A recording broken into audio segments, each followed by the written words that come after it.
Bom dia para todos os nossos amigos, leitores de O Liberal, que também acompanham o jornal na versão digital, oliberal.com, e nas nossas redes sociais. Hoje, com muita honra, eu recebo aqui o Tobias Bradford, que é porta-voz da Embaixada dos Estados Unidos da América aqui no Brasil, no nosso país. Ele vai ajudar a gente a entender um pouco melhor como é esse momento agora de retomada das atividades econômicas pós-pandemia, retomada das viagens, como os Estados Unidos está se preparando para esse momento e como a gente que é aqui do Brasil quer dar uma passada lá, seja a trabalho, ou então seja para ir nas praias da Califórnia, ou então curtir uma peça de teatro lá na Broadway, como é que a gente faz para voltar a viver a nossa vida normalmente, viajando, enfim, para todos os lugares do mundo, incluindo os Estados Unidos. Bom dia, Tobias, muito obrigado por conceder essa entrevista para a gente. Bom dia, Eduardo, e bom dia a toda a audiência do Liberal. Um prazer estar com vocês. Igualmente, igualmente.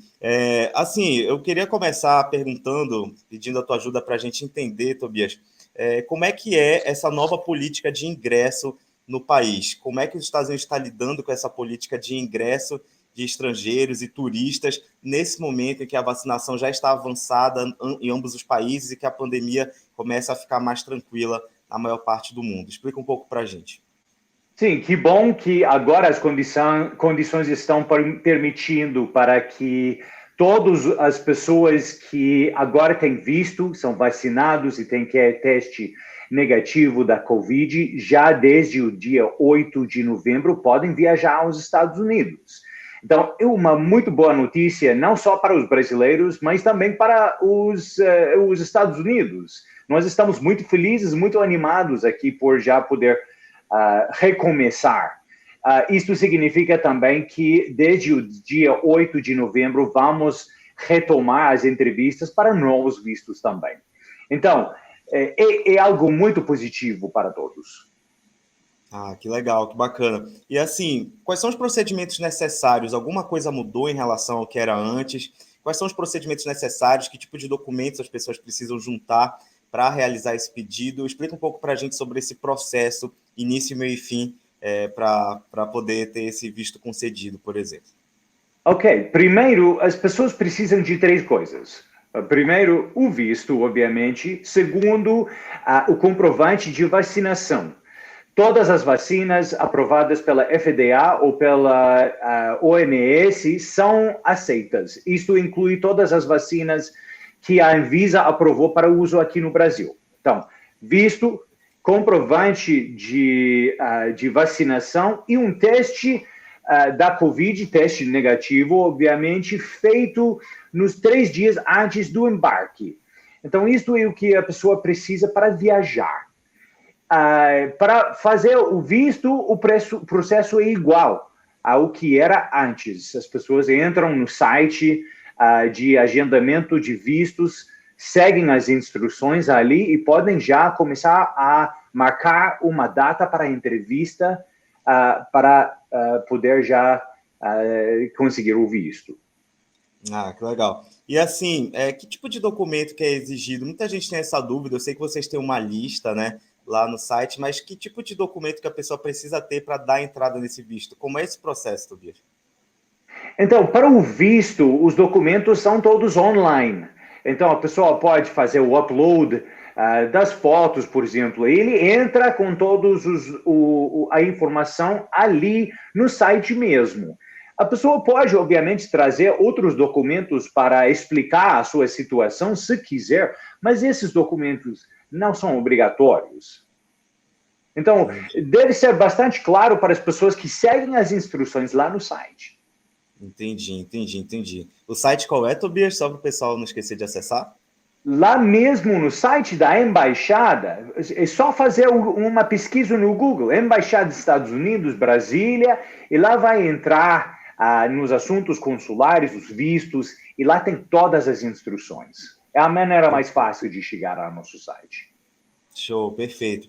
E assim, como é que está esse momento atual aqui no Brasil de fila para retirada de visto, fila para marcar entrevista? Qual o tempo previsto entre você fazer o upload dos documentos e a solicitação no site e conseguir marcar entrevista? Vocês têm feito algo para acelerar? Tem uma demanda reprimida de muita gente ao mesmo tempo? Como é que está sendo esse momento agora para vocês, servidores da Embaixada? Obviamente, tudo tem que ser feito sob os protocolos para proteger os solicitantes e também o pessoal da embaixada. Mas o que é muito importante para os brasileiros entenderem é que todas as equipes consulares, aqui na embaixada e também em todos os consulados, eles estão fazendo o máximo para abrir mais vagas para entrevistas.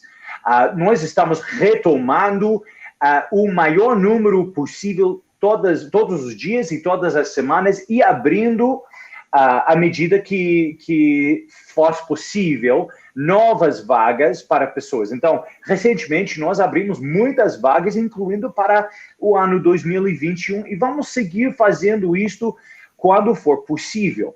Mas é importante para as pessoas sempre verificar no site de agendamento de vistos quando há uma nova vaga para poder marcar uma data, a data mais próxima, ou se quiserem mudar uma entrevista já marcada para uma data no futuro para um dia assim mais próximo. Entendi. E assim, tem algum erro comum que as pessoas que querem tirar o visto, alguma coisa assim que atrapalha, que impede, algum conselho que o senhor daria para conseguir fazer tudo certinho e não ter nenhum problema? Eu diria duas coisas. Primeiro, as pessoas não têm que depender de algum serviço para, por exemplo, encher os documentos. Não, isto qualquer pessoa pode fazer seguindo as instruções lá no website. Segundo, é sempre dizer a verdade, porque a melhor prática sempre explicar, ser transparente e dizer a verdade.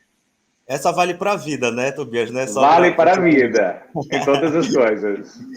Tobias, eu queria te perguntar também, hoje em dia, aqui na Amazônia, na verdade, toda a região norte, a gente não tem nenhuma representação para alguém que queira dar entrada nesse tipo de coisa, ou até mesmo para entrevista. Acho que já teve, não lembro. Mas hoje em dia você precisa se deslocar para Brasília, ou lá para o sul, São Paulo, Rio de Janeiro, ou para Recife, lá no Nordeste. Vocês têm algum plano de instalar aqui na Amazônia, ou então aqui em Belém, ou em outra cidade, alguma representação dos Estados Unidos, da embaixada, ou consular, alguma coisa assim, para facilitar esse processo para essa parte aqui da Amazônia, do norte do país? Obrigado pela pergunta. Eu não conheço um plano para abrir algo novo lá na área, mas eu estive na Amazônia faz mais ou menos um mês. Tive o prazer de visitar por primeira vez. Obviamente, a pandemia tem mudado as nossas práticas e a possibilidade de visitar frequentemente, mas eu acho que nós vamos continuar tentando oferecer o melhor serviço possível para todos. E, obviamente, a embaixada é responsável do ponto de vista consular pela maioria, ou uma grande parte da Amazônia. Então, as pessoas sempre podem nos contatar. Nós recebemos pedidos por informação, nós temos presença em todas as plataformas principais das redes sociais. Então, nós estamos sempre compartilhar proativamente a informação para as pessoas e sempre estamos abertos para receber os seus pedidos. Entendi. Atualmente, o senhor tem uma estimativa de qual é o tempo de espera entre a pessoa dar o processo na internet, por exemplo, e conseguir marcar uma entrevista? Está muito longo esse tempo de espera? Sabe que isso vai depender muito de um dia para o outro, porque se nós abrirmos novas vagas hoje, então pode ser só dias o prazo de espera. Mas depois da demanda ou depois de pessoas marcarem entrevistas, isso pode ser um pouquinho mais prolongado. Mas a nossa recomendação é sempre checar, verificar no site de agendamento e pensar nos seus planos. Por exemplo, se tem plano em viajar, tem que já antecipadamente começar a marcar a entrevista, esperar para comprar as passagens ou os hotéis, para não arriscar nada. Então, é difícil dar uma estimativa, mas vou repetir, nós estamos fazendo o máximo e vamos continuar fazendo o máximo para abrir essas vagas e para tentar satisfazer toda a demanda que vai existir. Legal, Tobias, muito bacana. E assim, para encerrar nossa entrevista, quem nunca turistou nos Estados Unidos, quer passar mais férias com a família, que lugar que tu indica para quem está indo pela primeira vez? Seja sincero. Olha, os Estados Unidos, como o Brasil, é um país muito grande e tem muitas diferenças entre São Paulo, Rio, Brasília, Manaus, em todo lugar. Então, tem que entender que lá é igual. O meu estado, o estado de Utah, que fica lá perto de Arizona e Nevada, tem tanto que oferecer por ponto de vista, por exemplo, da natureza. As pessoas que gostam de mountain bike, de andar nas montanhas, pescar, ver toda a beleza da natureza, eu recomendo o meu estado. Que legal, e quem gosta de patinação no gelo vai amar Salt Lake City, né? Tem toda uma cena lá, depois dos Jogos de Exato. Inverno, é bom mesmo. Tobias, muito obrigado pelos esclarecimentos, realmente foi ótimo, eu espero que isso aí ajude os nossos leitores a conseguirem focar num processo direitinho para conseguir o visto deles, para fazer essa primeira viagem para os Estados Unidos depois da pandemia. Obrigado mesmo. Obrigado, eu. E Um muito bom abraço. dia. Abraços igual a todos vocês. Obrigado, Tobias. E obrigado a você que nos acompanhou aqui, seja no liberal.com, nas redes sociais. Um abraço e até a próxima.